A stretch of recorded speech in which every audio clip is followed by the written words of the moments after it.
নমস্কার শ্রোতা বন্ধুরা, গল্প মন্থনের আসরে আপনাদের সবাইকে সাদর আমন্ত্রণ।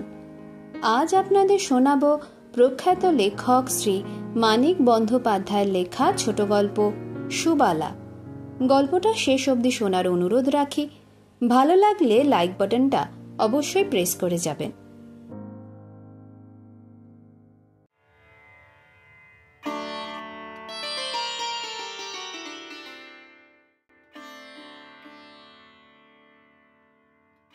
ভোরে অঘোরদের বাড়ি দুধ আনতে গিয়ে রোজই পঙ্কজ বউটিকে দেখতে পায়।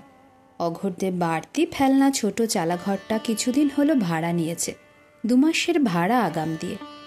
কোলে একটি বছর খানেকের ছেলে, সঙ্গে থাকে কেবল বুড়ি দিদিমা। বুড়িকে প্রথম দিন দেখে পঙ্কজ শিউরে উঠেছিল। খড়ি তোলা, কালচে লোল চামড়ায় ঢাকা একটা যেন কঙ্কাল। বয়সের ভারে সে জীবন্ত কঙ্কালটা আবার বাঁকা হয়ে গেছে। মাথায় ধোঁয়াটে রঙের জট, ছানি পড়া চোখ। এই বয়সে এই দেহের ভার বয়সে উদ্বাস্তু হয়ে এসেছে নতুন আস্তানার খোঁজে। হয়তো এই যুবতীর নাতনিটার জন্য, অথবা যে কটা দিন বেঁচে থাকবে সেখানে তাকে দেখবার কেউ নেই বলে। সুবলা সায় দিয়ে বলে, আত্মীয় কুটুম জাগো ভরসায় ছিলাম, তারা পলাইয়া আইব, আমারাও লগে আইলাম, করুম কি। নদীর দেশের মেয়ে, সুবলার গায়ের মেটে রংটা যেন পলি পড়া নদীর বুকে ভিজা চরের মতো সরস আর মসৃণ। লাবণ্য যেন চোখ জুড়িয়ে দেয়। গরিবের মেয়ে, গরিবের বউয়ের দেহে এই লাবণ্য কোথা থেকে আসে, কিসে সম্ভব হয়, পঙ্কজ তা জানে। সেও ওই নদীর দেশেরই মানুষ। সারা বছর ভাত হয়তো জুটত না পেট ভরে, কিন্তু পাড় ঘেঁষা নদীর জলে, খালে ডোবায় মেয়েরাও কুঁড়ো জালে ধরতে পারত কুঁচো মাছ, অনেক রকম জলচর জীবের ছানা আর কাউটা কাছিমের ডিম। বিষহীন মোটা মোটা জলের সাপ একটা দুটো, পেঁয়াজ আর খানিকটা লঙ্কা বাটা দিয়ে রাঁধলে মাছ মাংসের শোক ভোলা যেত।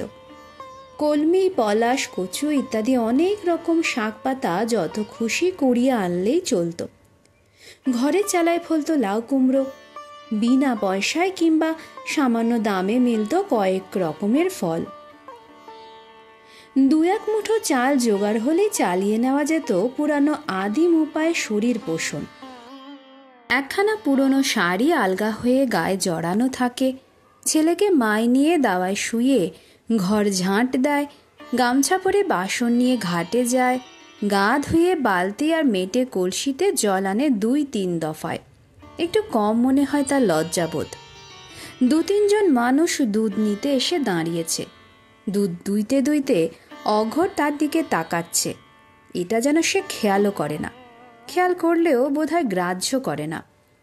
পঙ্কজ জানে, গ্রাম কেন শহরতলিতেও যেসব এলাকায় মেয়েদের খোলা ডোবা পুকুরি একমাত্র অবলম্বন, শহরের মেয়েদের মতো শ্লীলতা বজায় রেখে চলা তাদের পক্ষে সম্ভবও নয়, এটা নিয়মও নয়। অবস্থার সঙ্গে মানিয়েই তো চাল চলন হবে মানুষের। কিন্তু এই বয়সে এতটা শিথিলতা আবার নিয়ম নয়। ডুমুরের মতো 2-3টি ছেলে মেয়ে হলে, বয়স আর একটু বেশি হলে আশেপাশে চালা ঘরগুলির পুরানো বাসিন্দা ও উদ্বাস্তুদের সঙ্গে সুবলার চাল চলনও চমৎকার মানিয়ে যেত। ছেলে কোলে সুবলা দাওয়ায় বসলে তার পাকা গিন্নি, পাকা মায়ের মতো বসার ভঙ্গি দেখে দেখে, মুখের উদাস নির্বিকার ভাব দেখে পঙ্কজের অস্বস্তি কেটে যায়।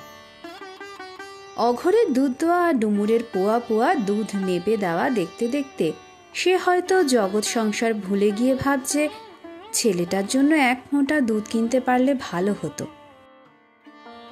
দুধ দই অঘর, দুধ মেপে দেয় তার বউ ডুমুর। অঘরকে সে একেবারেই বিশ্বাস করে না। 1 টাকা সের সামনে দোয়া দুধ শ্যামবাবুর সঙ্গে বন্দোবস্ত করে সে মাপার কায়দায় তাকে 1 পো 1.5 পো করে দুধ বেশি দিয়ে দিত। মাসে 10-12 টাকা দুধ বেশি দিয়ে খুশি থাকতো 4-5 টাকা পেয়ে। যা পায় তাই তার লাভ। কে জানে অন্য বাবুদের সঙ্গে এরকম বন্দোবস্ত ছিল কি না।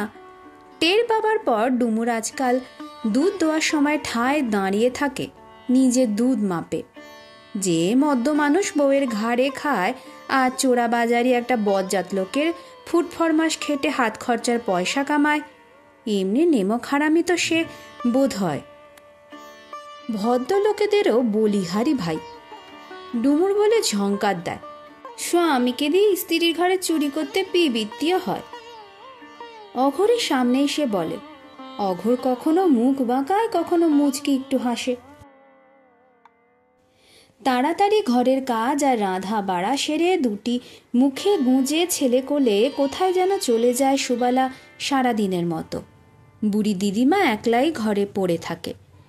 পঙ্কজ আর তাড়াতাড়ি বার হয়েছিল, পথে একটা কাজ সেরে আপিস যাবে। সুবালাও ছেলে কোলে বাসের জন্য কাছে এসে দাঁড়ায়। কই যাইবা? কামে যামু, কাম না করলে খামু কি? সেই শাড়িখানাই তেমনি আলগা করে পরা, বোধহয় আর কাপড় নেই। পথে বার হওয়ার জন্য সিঁথিতে সে বেশি করে সিঁদুর দিয়েছে, কপালে স্পষ্ট করে বড় ফোঁটা এঁকেছে। পঙ্কজ সহানুভূতির সঙ্গে সায় দিয়ে বলে, তা তো বটেই, তোমার স্বামী কই? সুবালা মুখ বাঁকিয়ে বলে, কে জানে, উপায়ের ধান্দায় কোন চুলায় গেছে। খানিক চুপ করে থেকে বাস আসছে দেখে পঙ্কজ হঠাৎ প্রশ্ন করে, তুমি কি কাম করো? সুবালা বলে, করি এটা ওটা যা পাই। টের পাওয়া যায় কি কাজ করে স্পষ্ট জানাতে সে নারাজ। পুরো অফিস টাইমের মতো ভিড় না হলেও বাসে কিছু লোক দাঁড়িয়ে আছে, পঙ্কজকেও দাঁড়াতে হয়। সুবালা বসে লেডিস সিটে। বসে পঙ্কজকে চমৎকৃত করে দিয়ে বুকের কাপড় সরিয়ে ছেলের মুখে মাই গুঁজে দেয়। গাড়ি বোঝাই পুরুষের মধ্যে নয়, সে যেন বসে আছে নির্জন ঘরের কোণে, এমনই সহজ নির্বিকার ভাবে মুখ তুলে শান্ত দৃষ্টিতে চেয়ে থাকে। পঙ্কজ বুঝতে পারে এটা তার পুরুষদের তুচ্ছ করা, অবজ্ঞা করা নয়। এতগুলি পুরুষের দৃষ্টিপাত তার কাছে অতি সহজ স্বাভাবিক ব্যাপার। সূর্য যেমন বাসের জানলা দিয়ে তার গায়ে রোদ ফেলছে, আলো ফেলছে, তেমনই সাধারণ ব্যাপার। এজন্য বিব্রত বা বিচলিত হওয়ার কোনো কারণ তার নেই। বুক ফুলে ওঠে পঙ্কজের। এ তো গেঁয়মি, অসভ্যতা বা অশ্লীলতা নয়, এ যে বিদ্রোহ। তার দেশের এই কচি মাটি যেন ইংরেজি মার্কিনী নোংরামি অশ্লীলতা প্রচারের বিরুদ্ধে বাস্তব কার্যকরী প্রতিবাদ, বিদ্রোহের একটি জীবন্ত প্রতীক। তোমরা সিনেমায় পারো, রং বেরঙের শখের পত্রিকায় পারো, গোপন পুস্তিকা, গোপন ফটোতে পারো, দাম নিতে পারো, স্বার্থের খাতিরে পারো। আমি মা এই চিন্তায় নিজের যৌবন ভুলে গিয়ে সন্তান গায়ে রক্ত জল করা মধু পান করানোর প্রয়োজনে পারো কি? এমন সহজ স্বাভাবিক জোরের সঙ্গে, তেজের সঙ্গে। সুবালা কি কাজ করে সেদিনই যে নিজের চোখে দেখে জেনে যাবে পঙ্কজ কল্পনাও করেনি। নিজের কাজে সে নেমে যায় আগেই। কাজ সেরে আবার বাসে উঠে যেতে যেতে বড় একটা চৌমাথার কাছে বাস দাঁড়ালে সে দেখতে পায় পাশের রাস্তায় চৌমাথার কিছু তফাতে ফুটপাতে বসে গামছা বিছিয়ে ছেলেকে সামনে ধরে সুবালা ভিক্ষা করছে। পথে ঘাটে দেখা হলে, বাড়িতে এলে আশেপাশের মেয়েরাও জানতে চায় সারাদিন সুবালা কোথায় থাকে, কি করে, কিভাবে সে দিন চালাচ্ছে। জানবার জন্য উদ্বাস্তু অসহায়া মেয়েদের দেখা যায় আরও বেশি কৌতূহল। রুগ্ন স্বামী আর 3টি বাচ্চা নিয়ে বিব্রত ইচ্ছামতি প্রায় ধন্না দেয় তার কাছে। বলে, চাউলাই না বেচা পারি না টানতে, আনার খরচ, ঘুষ, মাঝে মাঝে চাল কাইরাও লয়। আমারে কইয়া দে, তুই যা করস আমিও তাই করুম। সুবালা বলে, তুমি পারবা না দিদি, তাছাড়া আমার কামে লাভও বেশি নাই। ইচ্ছামতি বাঁকা চোখে তাকায়। পারুম না কেন? লাভ হইব না কেন? বয়স নাই, চেহারা নাই বইলা? সুবলা দুঃখের হাসি হাসে। দেখো না, সারাটা দিন বাইরে কাটাই, স্বামীরে ফেললা, পোলাপান গো ফেললা, তুমি পারবা? আমি ভিক্ষা করি, গতর খাটাই, যেমন সুবিধা। তুমি যা নিয়ে আছো তাই নিয়েই থাকো। ডমুরও কৌতূহল প্রকাশ করে, বলে, সত্যি কোথায় যাও, কি করো সারাটা দিন? আমায় বললে দোষ নেই, মেয়ে ছেলে বিপাকে পড়েছ, যেভাবে পারো রোজগার করবে, বাজ বিচার থাকলে চলবে কেন? তুমি বদ কাজ করো জানলেও আমি তোমার নিন্দা করব না ভাই। বলে, বেরোজগারে পুরুষগুলি পাজিরে এক শেষ, নইলে এমন ভাবে তোমায় দায় এড়িয়ে পালায়। সুবালা বলে, সে কেন পালাইব, পলাইয়া আইসি তো আমি, কাম নাই উপায় নাই, মাথা গেছে খারাপ হইয়া, যত চোট আমার ওপরে। তুমি তো দিদি সুখেই আছো, স্বামী কত খাতির কইরা মন জোগাইয়া চলে। ডুমুর বলে, খেতে পড়তে দিচ্ছি, খাতির করবে না, মন জোগাবে না? সুবালা মাথা নাড়ে, আমিও খাওয়াইতাম ভিক্ষা কইরা, জ্বালা যেন বেশি হইতো, পুরুষ হইয়া আমার রোজগার খাইব, আরো বেশি ঝাল ঝাড়তো আমার উপরে। ডুমুর একটু আশ্চর্য হয়ে খানিক্ষণ তার মুখের দিকে চেয়ে থাকে, বলে, মানুষটা তবে অভিমানী, সেটা খারাপ নয়, অবস্থা পাল্টালে এসব মানুষের মাথা আবার ঠিক হয়ে যায়। মুখ বাঁকিয়ে বলে, পাঁচাটা নরম চোট ছ্যাঁচড়ের চেয়ে তো ভালো। তারপর একদিন যথারীতি সকালবেলা ছেলে নিয়ে বেরিয়ে গিয়ে সুবালা অসময়ে দুপুরবেলা ফিরে আসে। দেখা যায় কোলে তার ছেলে নেই, মুখ থমথম করছে। ডুমুর ভয় ভয় জিজ্ঞাসা করে, কি হলো, ছেলে কই? নিয়া গেছে। নিয়া গেছে? কে নিয়ে গেল? যার ছেলে সেই নিছে। না, হরেন গায়ের জোরে ছিনিয়ে নিয়ে যায়নি। সুবলা কি তাহলে ছেড়ে কথা কইতো? এতদিন শহরের পথে পথে ঘুরছে, সে কি আর জানে না মেয়েদের জোর কিসে? চেঁচিয়ে লোক জড়ো করলো, ছেলে কেড়ে নিয়ে পালাবার সাধ্য আর হতো না হরেনের। হয়তো থানা পুলিশ হতো, সে তো পরের কথা। বেলা প্রায় 12টা নাগাদ হঠাৎ কোথা থেকে হরেন এসে হাজির। শান্তভাবে নরমভাবে কথা বলছিল, ছেলেকে কোলে নিয়ে আদর করছিল। তারপর বলছিল যে এই দুপুর রোদে ছেলেটা ফুটপাতেই পড়ে রয়েছে, ওর গলা শুকিয়ে গেছে বোধহয়, কাছের ওই খাবারের দোকান থেকে একটু দুধ খাইয়ে আনবে। ডুমুর বলে, বোকা মেয়ে, সঙ্গে গেলে না? সুবালা বলে, গেলাম তো। দুধ খাওয়াবে বলেই ছেলেকে নিয়ে হরেন চলতে আরম্ভ করেছিল। কাপড়টা গুটিয়ে পয়সাগুলি আঁচলে বেঁধে নিতে একটু পিছিয়ে পড়েছিল সুবালা। তার কি ধারণা ছিল হরেনের কি মতলব? কোন গলিতে ঢুকে কোন দিক দিয়ে কোথায় যে চলে গেল হরেন, পাগলিনীর মতো চারিদিকে ছুটোছুটি করে লোককে জিজ্ঞাসা করে কোনো আর হদিশ পেল না সুবালা। বুড়ি ক্ষীণস্বরে জিজ্ঞাসা করে, পোলারে কই থুই আইলি? কানের কাছে মুখ নিয়ে চেঁচিয়ে কথা না কইলে সে বুঝতে পারে না। সুবালা ছেলের খবর জানাইতে এসে বিনিয়ে বিনিয়ে কাঁদতে শুরু করে। সুবালা আবার তার কানের কাছে মুখ নিয়ে চেঁচিয়ে ধমক দিয়ে বলে, পোলা মরছে নাকি যে কাঁদো? বাপের লগে পোলা গেছে, কাঁদনের কি? অমঙ্গল লাই কাইনো না কইলাম। দেখা যায় সুবালা আজ কাঁধে ফেলে রাখার বদলে আঁচল গায়ে জড়িয়েছে, বোধহয় শূন্য বুক ঢাকবার জন্য।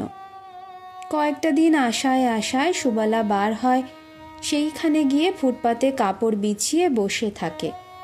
যদি মানুষটা ফিরিয়ে এনে দেয় ছেলেকে। এখনো মাই খায় ছেলে, আজ পর্যন্ত একদিন মাকে ছেড়ে থাকেনি। মার জন্য নিশ্চয়ই সে কোকিয়ে কোকিয়ে কাঁদবে। এতটুকু শিশুর কান্না, নিজের ছেলের কান্না কি সহ্য হবে হরেনের?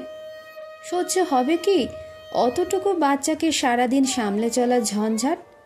ডুমুর বলে, পাগল হয়েছ? তাই কখনো পারে? বড় জোরে একদিন কি দুদিন বাপ বাপ বলে তোমার কাছে ফিরিয়ে এনে দেবে। সারাদিন রাস্তায় অসংখ্য মানুষ চলাচল করে, হরেনের জন্য চোখ কান পেতে রাখে সুবালা। 2-1 পয়সা ভিক্ষে তাকে কে দিচ্ছে না দিচ্ছে, গায়ে পড়ে ভাব করতে চেয়ে কে কি বলছে না বলছে, কোনো দিকেই তার মন যায় না। দিন 10 পরে হতাশ হয়ে সে বেরোনো বন্ধ করে, বলে, তবে আর কেন ভিক্ষা করুন, এবার থানে গতর খাটাই। পঙ্কজের স্ত্রীর ছেলেপিলে হবে, আর 2-1 মাস পরে সে একটি রাঁধুনি রাখার কথা ভাবছিল। সুবালা কাজ খুঁজছে শুনে সে তাকে অবিলম্বে বহাল করতে চায়। সুবালা বলে, আপনারা বেরাম্ভন, নিজ জাতের রান্না খাইবেন? পঙ্কজ বলে, রাখো তোমার জাত, কত সুখে আছি তার আবার জাত বিচার। সুবালা দুবেলা পঙ্কজের বাড়ি রেঁধে দিয়ে আসে, নিজে ওখানেই খায়। বুড়ি দিদিমার বয়সের কঠিন রোগ, বয়স ঠেকিয়ে ওর বেঁচে থাকার পথ্য তৈরি করে দেওয়ার কোনো হাঙ্গামাই নেই। জল ছাড়া প্রায় কিছুই সহ্য হয় না বুড়ির। সুবালা ডুমুরকে বলে, আমি ঠিক শোধ নিমু, অনেরে দিয়াই প্যাটে পোলা জমাইয়া কোলে করুম। ডুমুর বলে, 100 বার করিস না কেন, কারোর সঙ্গে থাক না। সতীশ, নকুল আরো কটা মানুষ তো ওত পেতে বসে আছে, একজনের সঙ্গে ভিড়ে যা, খেটে খেতে হবে না তোকে। সুবালা বলে, থাকুম, বুড়িটা মরুক, আরো কাহিল হইয়া পড়ছে, এই জল হাওয়া সয় না, আর কয়দিন, বুড়ি চোখ বুঝলেই পুরুষ নিয়ে থাকুম। তারপর আবার একদিন আচমকা হরেন এসে হাজির হয় ডুমুরের বাড়িতে। ছেলেকে উঠানে নামিয়ে দিয়ে বলে, সুবালা নাই?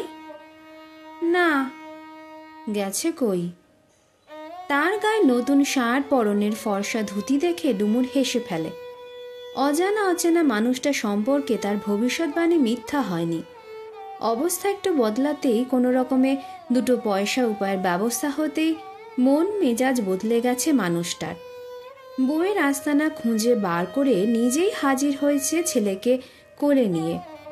তার হাসি দেখে ভরকে গিয়ে হরেন শুধায়, সুবালা থাকে না এখানে? ডুমুর বলে, না, সুবালা ওদিকে সতীশ দাসের ঘরে থাকে। হরেন মাথায় হাত দিয়ে বসে পড়ে। ছেলেটাকে কোলে তুলে নিয়ে ডুমুর জিজ্ঞাসা করে, আপনি কে হন সুবালা? হরেন জবাব দেয় না। তখন ডুমুর বলে, আপনাকে চিনেছি, তাই একটু তামাশা করলাম, সুবালা আছে। দাওয়ায় বিড়ি পেতে দিয়ে বলেন, বসুন, সুবালাকে ডেকে আনছি, সুবালা এক ভদ্রলোকের বাড়ি রান্না করে। বাচ্চাটাকে কোলে নিয়েই ডুমুর সুবালাকে ডাকতে যায়। একলা ফিরে এসে বলে, সুবালা আসছে।